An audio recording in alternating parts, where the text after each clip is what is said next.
करें headline inflation की या फिर हम बात करें आईआईपी यानी कि इंडेक्स ऑफ इंडस्ट्रियल प्रोडक्शन, दोनों की जो डेटा है वो पॉजिटिव एक तरह से हमें इंडिकेशन दे रहे हैं कि इकॉनमी हमारी अच्छे रफ्तार से आगे जा रही है, बूस्ट कर रही है।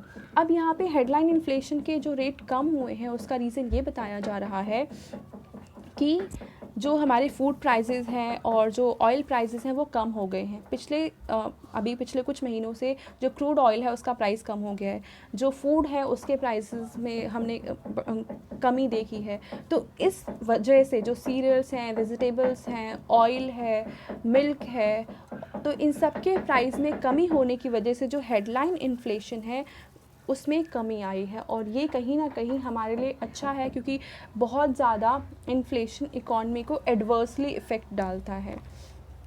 तो यहाँ पे जो राइटर हैं वो ये बताने की कोशिश कह रहे हैं कि ये डेटा देखकर हमें बहुत ज़्यादा खुश नहीं होना चाहिए क्योंकि फ़िलहाल कंट्री में अलग अलग जगह पे स्मॉल लेवल पे लॉकडाउन्स लगे हुए हैं और पेंडेमिक ऑलरेडी फैल ही रहा है, बढ़ भी रहा है।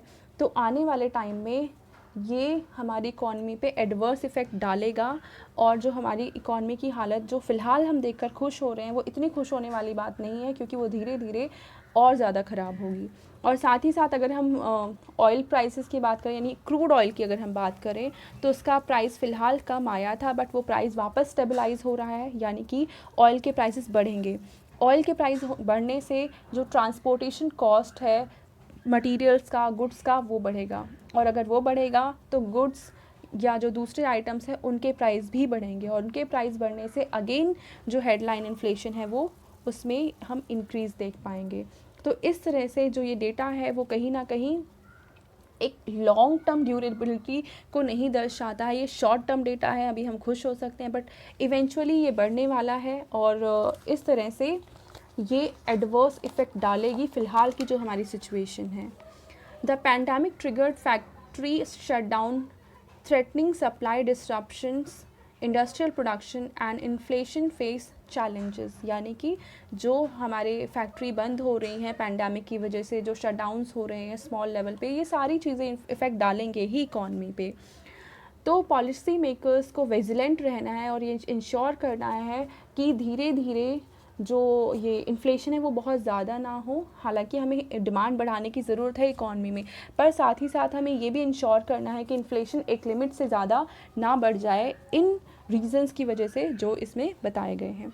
तो अब हम वो देखते हैं जो वर्ड्स इस आर्टिकल में इम्पॉर्टेंट थे। First is pall, that is to become less important, यानी कोई चीज़ जब लेस इम्पॉर्टेंट हो जाता है, कम हमारे लिए महत्वपूर्ण होता है, तब उसको हम कहते हैं pall. Second is gloom, that is darkness.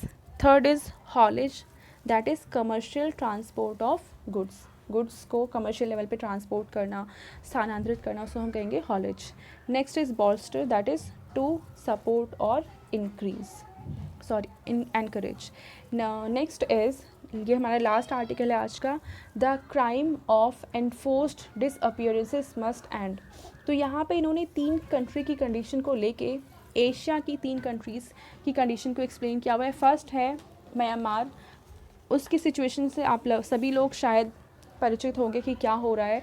1 फरवरी को वहाँ पे मिलिट्री ने कूप कर दिया है और वहाँ की जो डेमोक्रेटिक पार्टी थी जो कि आंग सान सू के अंदर थी, फ़िलहाल उनकी इलेक्शन में 2021 में जो इलेक्शन हुए उसमें वो जीते थे, तो उसको उन्होंने मतलब बंदी बना लिया है और वहाँ की गवर्नेंस में फ़िलहाल मिलिट्री, हम कह सकते हैं मिलिट्री का वापस से शासन आ गया है, जो कि 2011 की कंडीशन, 2011 के पहले वहाँ पे आर्मी का ही रूल था, यानी मिलिट्री का रूल रहा था वहाँ पे, और अब वापस से वहाँ पे मिलिट्री ही रूल करने लग गई है।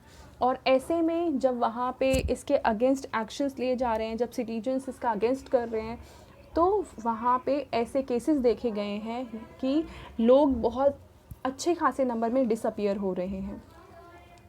और ऐसे में यूनाइटेड नेशंस का एक ग्रुप है जिसको हम कहते हैं WGEID,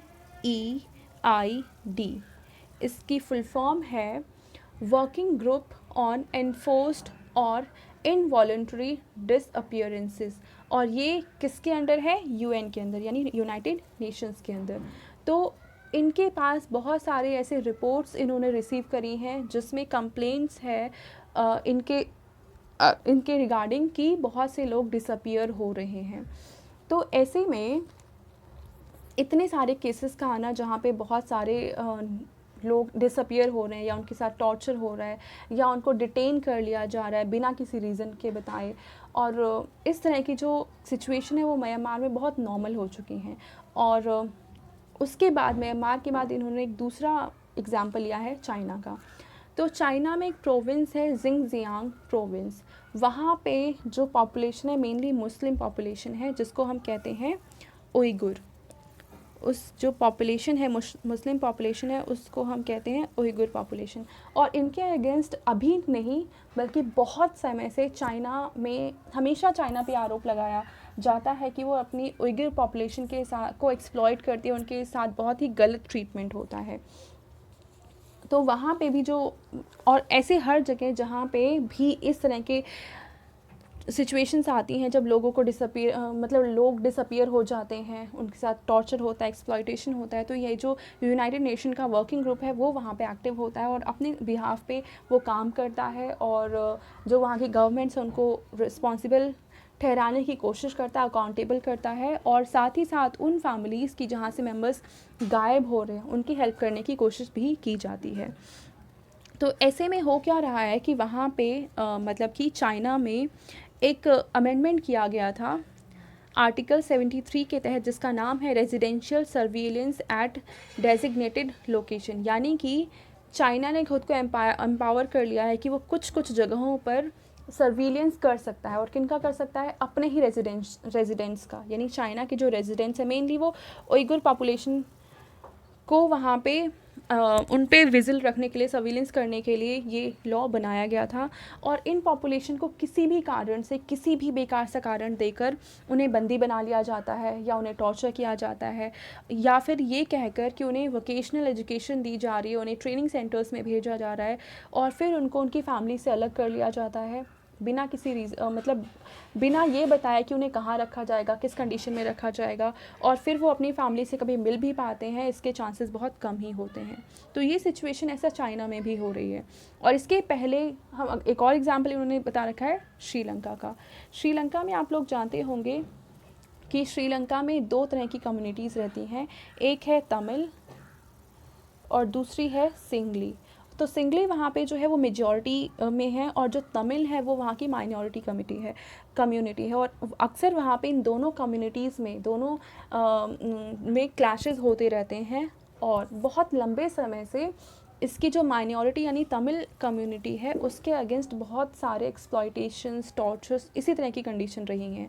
और ऐसा नहीं है कि सिर्फ कम्युनिटी आपस में इन्वॉल्व है, मतलब गवर्नमेंट भी कहीं ना कहीं वहाँ की जो मेजॉरिटी कम्युनिटी है उसका साथ देती है, और तमिल्स के साथ जो वहाँ पे एक्सप्लॉइटेशन हो रहा है उसको रोकने की गवर्नमेंट ने भी कोशिशें नहीं करी है।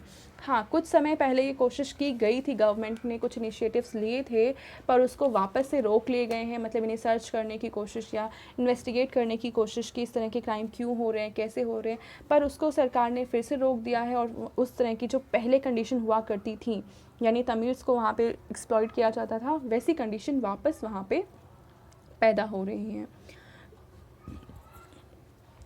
अब यहाँ पे देखो, जो इन्फोर्स्ड डिसअपियरेंसेस हो रहे हैं उनको नाम दिया जा रहा है काउंटर टेररिज्म मेजर्स का, यानी कि ये नाम देकर कि ये मतलब ये टेररिस्ट थे और हम काउंटर टेररिज्म प्रोग्राम चला रहे हैं, तो इस तरीके से करके या कोई दूसरे भी एग्जाम्पल्स देकर उन कम्युनिटीज़ को वहाँ से डिसअपियर किया जाता है। डिसअपियर में उन्हें मारा जा सकता है या उन्हें बंदी बनाया जा सकता है, मतलब डिटेन किया जा सकता है, उनके साथ एक्सप्लॉइटेशन किया जा सकता है।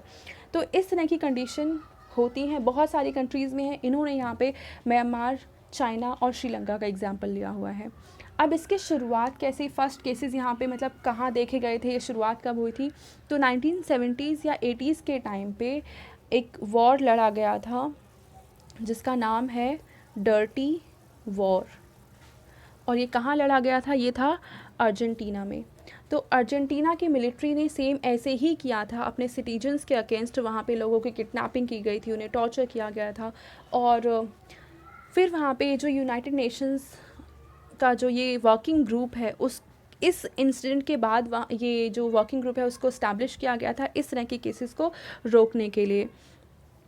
अब देखो यहाँ पे होता क्या है कि अगर हम डिसअपियरेंस बोलें, लोगों का डिसअपियरेंस हो रहा है, तो उसको हम कैसे कहेंगे, किस बेसिस पे कहेंगे। तो यहाँ पे फर्स्ट तो ये होता है कि अगर हम किसी इंसान की बेसिक राइट्स को, उनकी लिबर्टी को हम छीन लेते हैं तो भी हम कहेंगे कि डिसअपियरेंसेस। अगर हम किसी के जीवन में जो उसी फ्रीडम है उसको ही छीन लेते हैं तो इंसान में फिर जीने लायक जैसा क्या ही बचेगा। सेकेंड, अगर हम कहें तो गवर्नमेंट खुद रिस्पॉन्सिबल हो सकती है, यानी कि गवर्नमेंट खुद सिटीजन्स को डिटेन कर सकती है, उनके राइट्स को छीन सकती है, डायरेक्टली या इनडायरेक्टली। डायरेक्टली मतलब खुद गवर्नमेंट करे, जो कि बहुत कम होता है क्योंकि कोई भी गवर्नमेंट अपने ऊपर दाग नहीं लगाना चाहती है। पर ऐसा हो सकता है कि उस पार्टी के सपोर्टर्स या कुछ ऑर्गेनाइजेशंस के थ्रू ये काम करवाया जाए, डायरेक्टली कहकर या इनडायरेक्ट वे में कुछ ऐसी सिचुएशन क्रिएट की जाए कि इस तरीके से चीज़ें उस सोसाइटी में होने लग जाएं।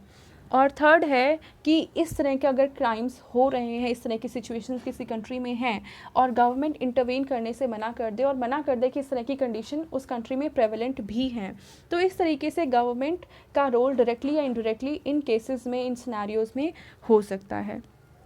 अब इसके रिमेडियल क्या है कि क्या क्या किया जाना चाहिए, तो इन्होंने बता रखा है कि डिक्लेरेशन जो 1992 में आया था, declaration on the protection of all persons from enforced disappearance, तो इसके तहत जो the working group works to assist families of disappeared persons, यानी इन फैमिलीज़ को ये ग्रुप हेल्प करता है, असिस्ट करता है। साथ ही साथ जो स्टेट्स हैं या जो कंट्रीज़ हैं उनको अकाउंटेबल करने की कोशिश करता है अपने एक्शंस के थ्रू, मतलब उनके पास कुछ लेटर्स भेजना और उनको अकाउंटेबल ठहराना। और इसने बहुत सारे इस तरीके से बहुत सारे केसेस को इस वर्किंग ग्रुप ने हैंडल किए हैं, बहुत सारे केसेस को सॉल्व किया है और बहुत सारे केसेस अभी भी इसके पास हैं जो जिस पर ये काम कर रहा है। तो देखो, the number of cases of enforced disappearances in Asian states is not decreasing, यानी एशिया में इस तरह के केसेस जो हैं वो डिक्रीज़ नहीं हो रहे हैं बल्कि ये बढ़ ही रहे हैं, और इस तरह की कंडीशन को हमें रोकना चाहिए। तो यहाँ पे कॉन्वेंशन के बारे में बता रखा है जो कि है इंटरनेशनल कम्युनिटी ने अडॉप्ट किया था, international convention for the protection of all persons from enforced disappearance, ये कि 2006 में इसको इंटरनेशनल कम्युनिटी ने अडॉप्ट किया था। तो इसमें इसको बहुत सारे कंट्री के द्वारा रेटिफाई किए जाने की ज़रूरत है।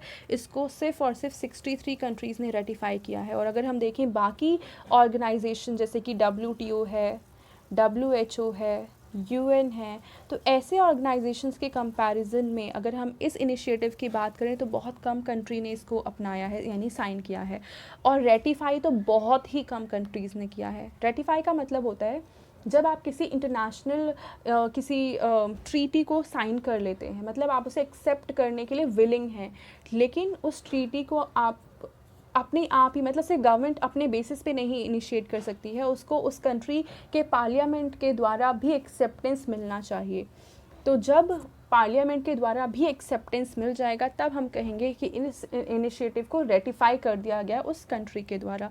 तो जो रेटिफिकेशन है इस रूल का वो बहुत ही कम हुआ है। तो ऐसे में इस तरह के जो इनिशिएटिव्स है उसको ज़्यादा कंट्रीज़ का सपोर्ट मिलना चाहिए, तभी इस तरह के जो केसेस हैं उसको रोका जा सकेगा, कंट्रीज़ रिस्पॉन्सिबल ठहराई जा सकेंगी और लोगों को इन सिचुएशन से, इन एक्सप्लॉयटेशन से राहत मिल सकेगी।